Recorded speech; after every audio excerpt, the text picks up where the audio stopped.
Pecah kongsi atau permainan polisi baik polisi jahat? Dikabarkan Trump sedang kesal sekali terhadap Netanyahu. Pasalnya, sementara tim perundingan yang dibentuk Trump sedang melakukan pembicaraan dengan pihak Iran, Netanyahu malah menghabisi Panglima Angkatan Laut Iran, Ali Reza Tangsiri. Hal itu menurut Trump mempersulit perundingan yang sedang berjalan, karena pihak Iran menjadi hilang kepercayaan terhadap tim perunding Trump. Mereka merasa dibohongi, karena sementara perundingan berjalan, Israel terus saja menghabisi pemimpin militer mereka. Hal ini membuat pihak Iran sulit untuk mempercayai Trump dan timnya.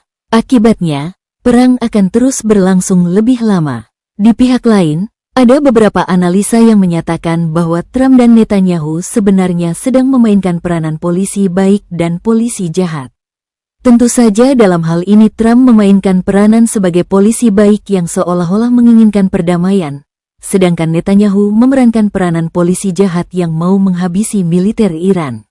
Sebagai polisi baik, Trump menawarkan kepada pihak Iran untuk segera menandatangani perjanjian damai yang disodorkannya, supaya Netanyahu tidak punya alasan untuk terus menghabisi pemimpin militer Iran. Alasannya, ketika perdamaian antara Amerika Serikat dengan Iran sudah tercapai, Netanyahu tidak punya alasan lagi untuk terus memborbardir Iran. Dengan demikian, perang akan selesai dengan cepat. Menurut Anda, analisa mana yang benar? Tulis pendapat Anda di kolom komentar.